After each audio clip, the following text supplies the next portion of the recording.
పాడినప్పుడు చూడమ్మా రాయి అన్నావు కదా, అవును సార్. అది నువ్వు రాయగలవా?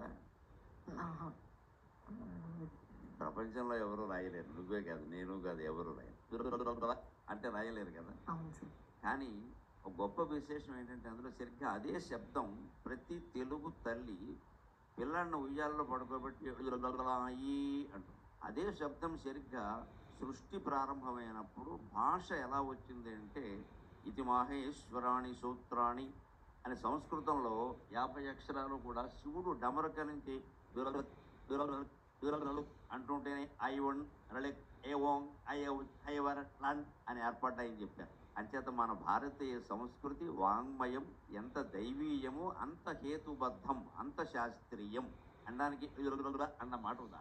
సరిగ్గా ఆ మాట ఇది సరిగ్గా డమరక శబ్దం ఐ వన్ రళిక్ అంటే 14 సార్లు, అవి 14 సూత్రాలు ఉంటాయి. ఇది మహేశ్వర అనే సూత్రాన్ని శివుడు డమరుకాన్ని నాట్యం చేస్తూ ఇలా మోగిస్తూ ఉంటే వచ్చిన శబ్దాలని ఋషులు విని వాటిని వాళ్ళు కంఠస్థం చేశారు. అప్పుడు లిపి లేదు కదా, లిపి కాదు కంఠం, వాడిని అలాగే పలికారు. వాటికే తర్వాత అక్షర రూపం ఇచ్చారు అని కౌముది వ్యాకరణంలో మొట్టమొదటి ఈ సూత్రాలు రాస్తారు. ఇందులో శబ్దంలో విశేషం ఏమిటంటే, సాధారణంగా ప్రతి తల్లి చూడండి పిల్లాన్ని పడుకోబెట్టేటప్పుడు అయ్యి అంటుంది. ఇంకో సందర్భంలో కూడా వాడతారు.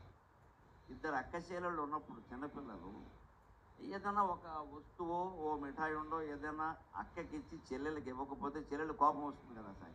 వెంటనే ఏం చేస్తుందంటే తల్లి అక్క ముఖానికి చెయ్యలు అడ్డంబడి అంటుంది. ఇది చాలా సహజం మన ఇళ్ళలో. ఎందుకంటే అదేం లేదు, అది ఒట్టిది, అది కల్తీ, అదేం లేదని చెప్పడం అనమాట. సరిగ్గా మహేశ్వరుడు శబ్దం నుంచి డమరకం వచ్చిన అర్థం ఏంటంటే, ఏమి లేదు, బ్రహ్మ సత్యం, జగన్ విద్య, ఈ లోకం ఏం లేదు, హాయిగా పడుకో. పిల్లాడు ఎదిగిన తర్వాత చాలా కంగారు పడిపోతాడు కదా. ఇంకో సినిమాలో ఉంటుండే అందాల రాముడు ఏదో సినిమాలో నాగేశ్వరరావు గారు నటిస్తున్నాడు. ఎదగడానికి ఎందుకురా తొందర, ఎదర బతుకంతా చందరవందర అంట రామకృష్ణ గారు పాడాడు అబ్బాయి. అలాగే ఎదర బతుకంతా చందరవందరరా, ఉరికి ఇప్పుడే నాయన నువ్వు సుఖంగా ఉండేది ఎందుకంటే అంటే ఏమి లేదు, మాయ పడుకో సుఖంగా అని ప్రతి తల్లి పిల్లకి వేదాంతాన్ని పుట్టుకతో నేర్పించినటువంటి తెలుగు జాతికి నమస్కారం, ఈ భాషకి నమస్కారం. అందులో